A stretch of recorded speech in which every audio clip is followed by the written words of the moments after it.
What makes some of us love to spend our time terrified, covered in blood and gore, obsessing over the darkest ideas in human consciousness?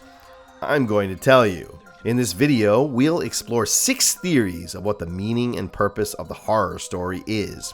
We'll also explore what it is that scares us and why. Why 6 ideas? Because it's the devil's number, motherfucker. So what is horror? Part 1. Horror is a release valve.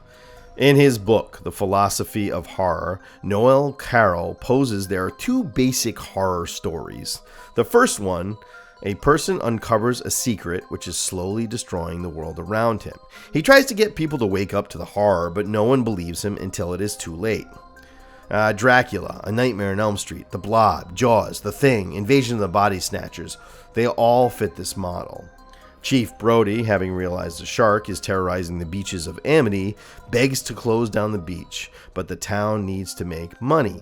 Nancy Thompson, believing a murderer is entering her dreams, hides the truth and tries to deal with it her own way, knowing no one will believe her. Sound familiar? The second version of the horror story Noel Carroll proposes is a person creates something new and must deal with the consequences of the forces they have conjured.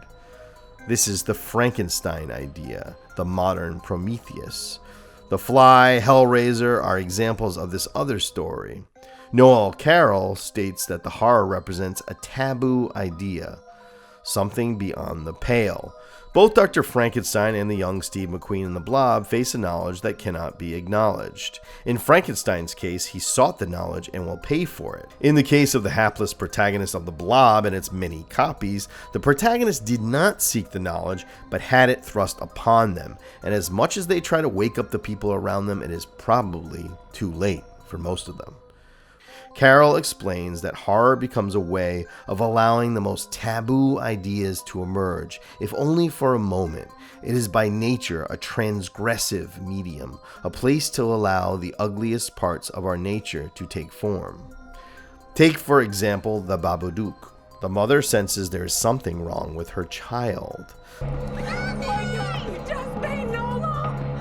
The Babadook is the fear of a mother feeling she cannot take care of her child, that maybe even there is something wrong with her child that she is beyond capable of dealing with.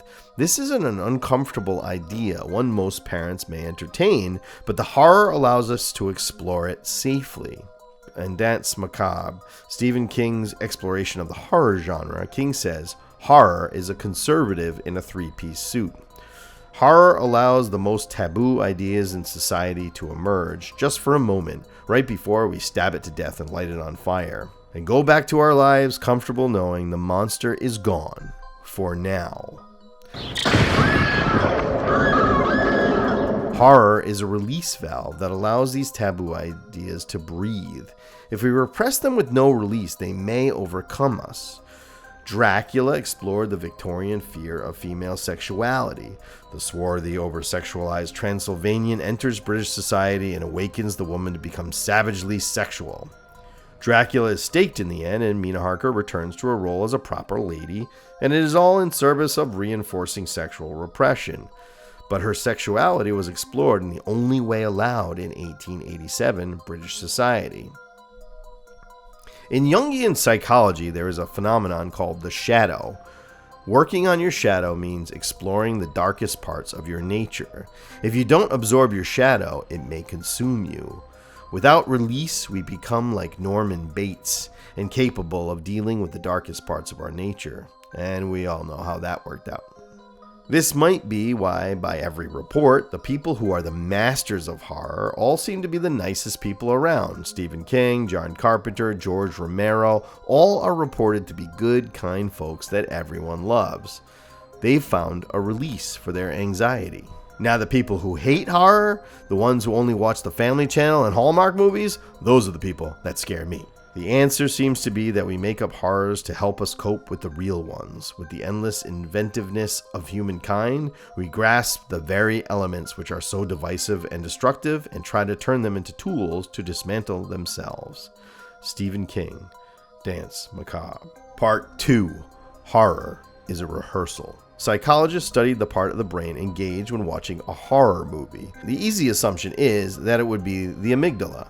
the part of the brain that holds our fight or flight mechanism. But instead, they found the prefrontal cortex engaged. This is the part of the brain responsible for problem solving. When we get frustrated with stupid people in horror movies making bad decisions, we're deciding what we would do instead. If the strangers invade your house, you set up some traps and get ready. Horror is a way of preparing for the negative experiences we will all someday face. The death of a loved one, aging and the rot of the body, being confronted with violence. See, watching or reading horror is a safe way to interact with our greatest fears and prepare for the day when they may come true, because the reality of the world we live in is it is full of horror. Better be prepared. As Stephen King said, perhaps we go to the forbidden door or window willingly because we understand that a time comes when we must go, whether we want to or not. The truth is, we all go to the door eventually. Every one of us will face death, disease, loss. Some will face violence, terror, even apocalypse. Part 3. Horror is a reflection. The word zeitgeist means the spirit of the times. Geist is spirit. Zeit is translated as time. When a work strikes the zeitgeist, it connects with the audience in a deep and profound way.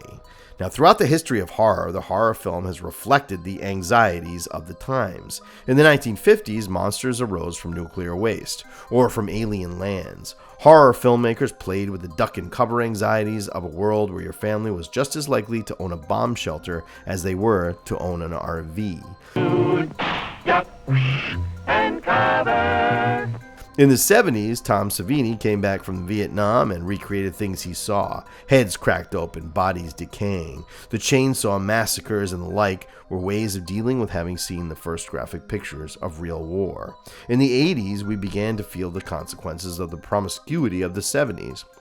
As HIV was introduced as a new cultural anxiety, vampires became popular, and so did the slasher, an oppressive murderer who doesn't like teenagers that have sex and do drugs. Only the virgin girl will survive. We weren't doing anything, we were just messing up. In the 2000s, torture porn became the genre of choice, while we were treated to images of Abu Ghraib. The more distrustful of our government we became, the more zombies emerged as the horror of the day. In 2018, Get Out addressed the fears of people of color who felt their identity being taken. Horror reflects the anxieties of the time. So ask yourself, if you want to create a horror, what are you anxious about today? Other than everything. Part 4. Horror is a goat song. In his blog Terrible Minds, author Chuck Wendig calls horror a goat song. The term tragedy stems from the word tragadoi, meaning goat song. When the early tragedies were performed, the audiences would arrive to the sound of the goats, bleating as they wait to be slaughtered as an offering to the gods. Horror can work like the third act of a tragedy, where the protagonist's flaw causes them to create a transgression which will cause them pain and ultimately doom them. A tragedy is made up of the character having a fatal flaw. They are given a chance to undo this, but they will not. Toward the end, they will make a final transgression and they will pay for it. In The Shining, Jack Torrance is an alcoholic father prone to violence. When he yanks his son's arm, dislocating it, he decides to quit drinking for good, but the seductive spirits of the Overlook Hotel will not allow him to stay sober. He never lets go of the violence inside him and succumbs to the Overlook's call to be a good employee. In Shirley Jackson's 1959 masterpiece, The Haunting of Hill House, shy Eleanor leaves home to take part in a supernatural experiment and stay at Hill House. But Eleanor's repression keeps her from seeing any possibility of life outside of Hill House.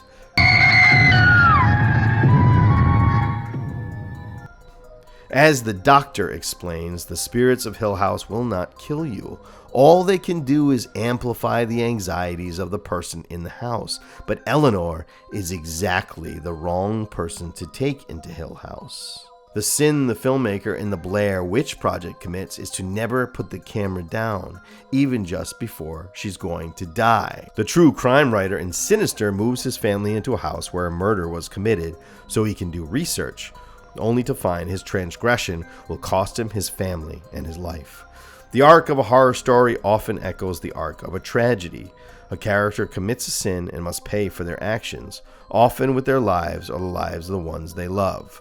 There are cautionary tales, morality plays, a way of getting at the badness inside us. Part 5. Horror is us.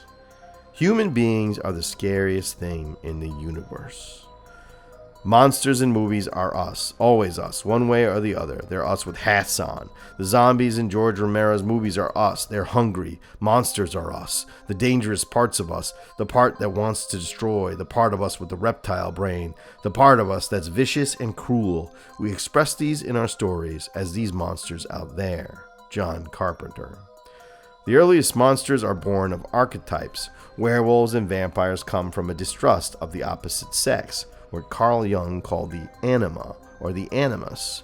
We project our anima on our lovers, and when they reveal themselves to us, as all people do when the sheen of a new love wears off, they seem deceptive. But the truth is, we never really saw them in the first place. Find out what part of you lives in the monster, and write about that. Part 6. Horror as transgression. Why do so many metalheads love horror? It's really good. Is it? How many killings? 7.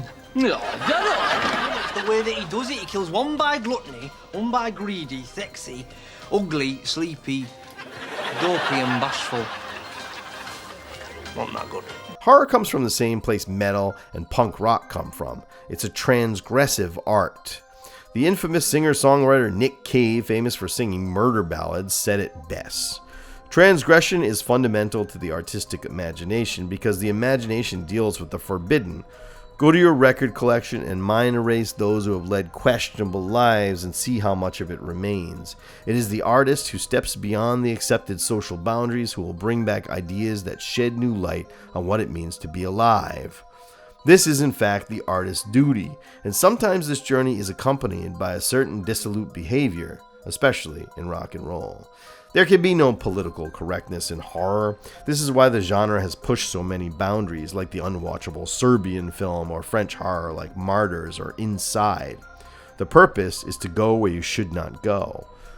Ultimately, the need for horror stems from the most transgressive and taboo impulse of all. Here we go to the origin of the apocalypse myth. The apocalypse myth is something that has been repeated and repeated throughout time and can be found in almost every mythology and every religion. Apocalypse myths are created by subjugated cultures. The most famous, the Christian book of Revelation, stems from a much older Jewish tradition. Imagine you are an oppressed man living under the Roman Empire.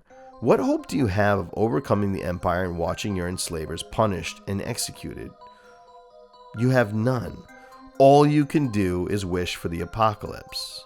In a world where you have bills to pay and a job to go to and taxes to file and people to please, sometimes it'd be easier to imagine the zombie apocalypse and all you'd have to do is forage for food and maybe stab your former neighbor in the head with an axe every once in a while. And wouldn't that be a relief? I'll offer one more explanation for why some of us are driven to horror while others do everything to avoid it, this time from my own experience. I, like many people, am prone to anxiety attacks. I learned to deal with it. I've learned to deal with it, but for a while it sucked pretty hard. My fight or flight mechanism is always enacted. Yet my life is relatively easy and without threat. My body thinks and acts like I am being attacked all day. For me, horror is a comfort food. I finally have a reason to feel the way I do, like a monster is chasing me with a machete. My inside response finally matches my outside environment. Does that sound familiar, or am I the only one that fucked up? Why do you love horror? Tell me in the comments below. And if you want more videos on horror, check out this playlist right here.